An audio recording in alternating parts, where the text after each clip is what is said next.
High hello' welcome back to my first channel Lohit blog. আৰু আজি দেখালোঁ আপোনালোকক MT50 আৰু ইয়ামায়ে মোক MT50ৰ ওপৰত ভিডিঅ' বনাবলৈ কৈছিলে। তাকে শ্ব'ৰুম মাতি আছে, শ্ব'ৰুম যোৱা নাই। তাতে মই ঘৰত বহি আপোনালোকৰ মাজত ভিডিঅ' লৈ আহিছোঁ। তাকে দেখালোঁ আৰু ইয়াৰ অন-ৰ'ড প্ৰাইচ, এক্স-শ্ব'ৰুম প্ৰাইচটো নকওঁ, কিন্তু অন-ৰ'ড প্ৰাইচটো কৈছোঁ। আৰু ল' ডাউন পে'মেণ্ট আৰু লোন এমাউণ্ট সকলোখিনি ক'ম, কিমান পৰিব বাইকখন ইনষ্টলমেণ্টত আনিলে। তেন্তে আপোনালোকে ইয়াৰ অন-ৰ'ড প্ৰাইচটো জানি লওক। 1,66,130 ৰুপিজ, 1,64,113 টকা ইয়াৰ অন-ৰ'ড প্ৰাইচ।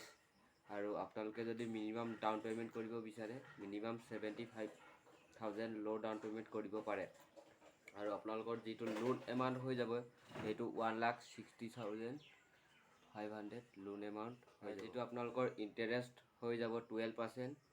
আৰু ইয়াৰ টিনাৰ হৈছে 36 মান্থ। আপোনালোকে যিটো লোনটো ল'ব, সেইটো 3 বছৰৰ কাৰণে ল'ব পাৰিব।